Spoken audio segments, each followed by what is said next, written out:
This kid, holy smoke, Cooper Flag.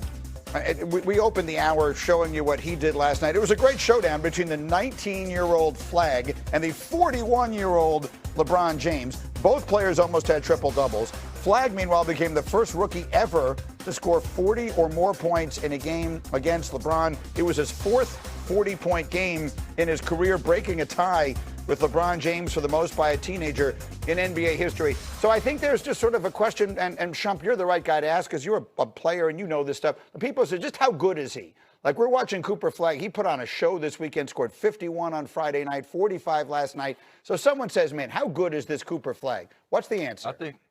I think he's as good as anybody that we've seen come into this league as a number one pick. I mean, he's got all the tools, all the gifts. He's athletic. He's patient. He likes to play with his teammates. One of my favorite highlights of him this season is him being able to deliver a pass to one of his guys, and before his guys even made the shot or missed the shot, as soon as it left his hands, Cooper's already celebrating.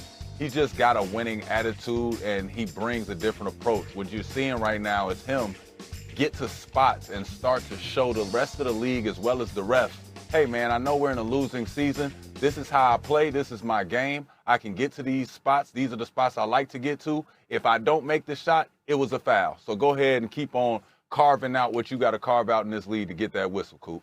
And you pointed out accurately, Tim, earlier this morning that the Mavericks did not have some grand plan where they were going to trade away Luka Doncic and get Cooper Flag. That was exclusively luck, but they did get that luck. And so I guess I would ask you right now, which team feels in better shape? I mean, Flag and Luka, through no fault of either of theirs, are always going to be measured against each other now. Which one do you think is in better shape for winning long-term and short-term? Luka in L.A. or Flag in Dallas? Yeah, what a gift the Mavericks got from the basketball gods of a second chance to build around a prodigy. But there's a lot of work to be done. This lottery is going to be so critical to the Mavericks, not just because it's a chance to pair Cooper Flag with another premier talent, but it's the last pick of their own that they control until 2031. Now, the Lakers, they're in a different situation, but they do actually have significant cap space this summer. So we'll see what the Lakers are able to do with that. There's a lot of teams that would like to be in either situation. Cooper Flag at 19, Luka Doncic just entering his prime. I think this summer will tell us which team has a brighter future. All right, that was one of the most interesting things that happened in the NBA this weekend. Here was another. Let's do a wake-up call, rewinding back to Saturday night when the Joker got the best of the Frenchman. Take a listen. Here's that MVP matchup. Jokić. Fading away. Ridiculous. Oh, my gosh. Wow.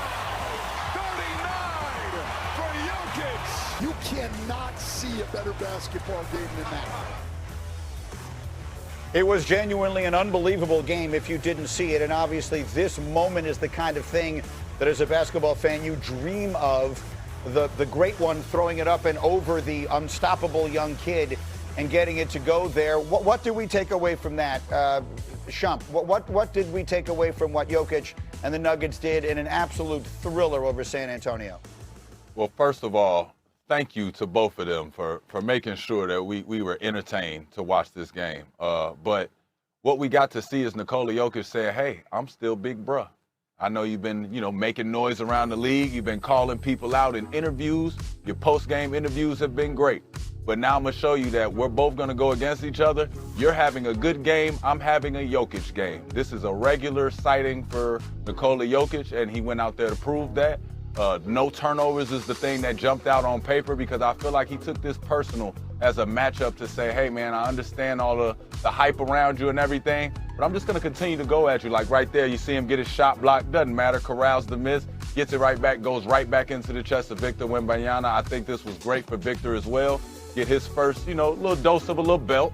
And then now you make sure you go out there and you carve your work and get into the first round of the playoffs and make sure that you're ready to face some of the juggernauts in the West.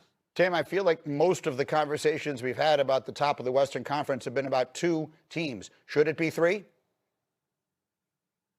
I don't think the Nuggets have ever been completely out of that conversation just because this is a proven championship core with arguably the best player in the game in Nikola Jokić. Jamal Murray, a co-star who's, by the way, having the best season of his career. They've dealt with a lot of injuries throughout the course of the season. You know, Aaron Gordon is back. He was huge in this game. But, man, I needed a cigarette after watching this game.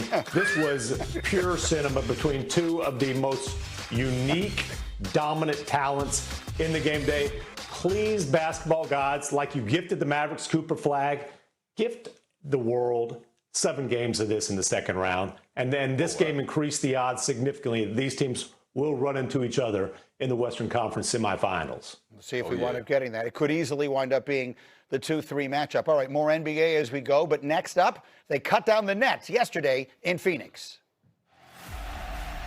Here we go. UCLA, South Carolina. I wanna win.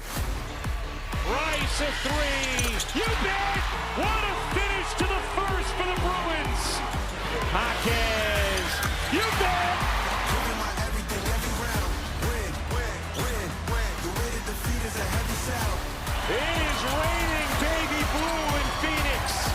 UCLA is back on top of the women's basketball world.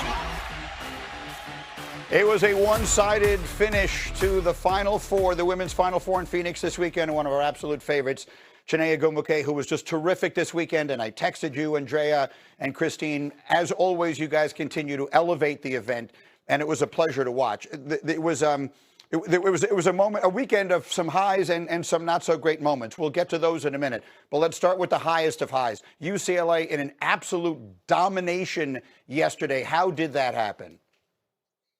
It came down, Greeny, to 2 things, all right? It came down to strategy, and it also came down to their seniors. And it was a strategy of playing 4 guards and 1 post that worked beautifully for UCLA on both ends of the floor. Offensively, they have some of the best 3-point shooters in the nation, which allowed 6'7" Lauren Betts to be an All-American, which allowed her to be the most outstanding player of the Final Four and to operate. And she honestly was truly an inspiration. Over the course of the NCAA tournament, she averaged over 20 points on over 70% shooting from the field. She was phenomenal. And then you pair that with seniors who understand the assignment, seniors who understand the moment. The first time ever that we saw seniors like Gabriela Jaquez and Kiki Rice score all the points in the Final Four and national championship. And we have to talk Gabriela Jaquez because we know basketball runs in her DNA. Her brother playing for the Miami Heat. But more so, this was her moment. She is a hard-nosed player that made every championship level play. And their performance overall, the Bruins, was 10 out of 10. No notes, Greeny. I was just super thoroughly impressed with their performance over the course of the entire tournament, culminating in the Natty. Yeah, Jaquez was unbelievable yesterday, and Betts was named the most outstanding player. And I want you to hear some of the sound from the postgame yesterday. It certainly caught everyone's attention, bearing in mind the context of the, on-the-court spat Friday night between Dawn Staley and UConn's legendary coach, Gino Auriemma. Last night after the game, when she was giving praise to UCLA head coach Corey Close, Dawn Staley's choice of words was very interesting. Here's what she said.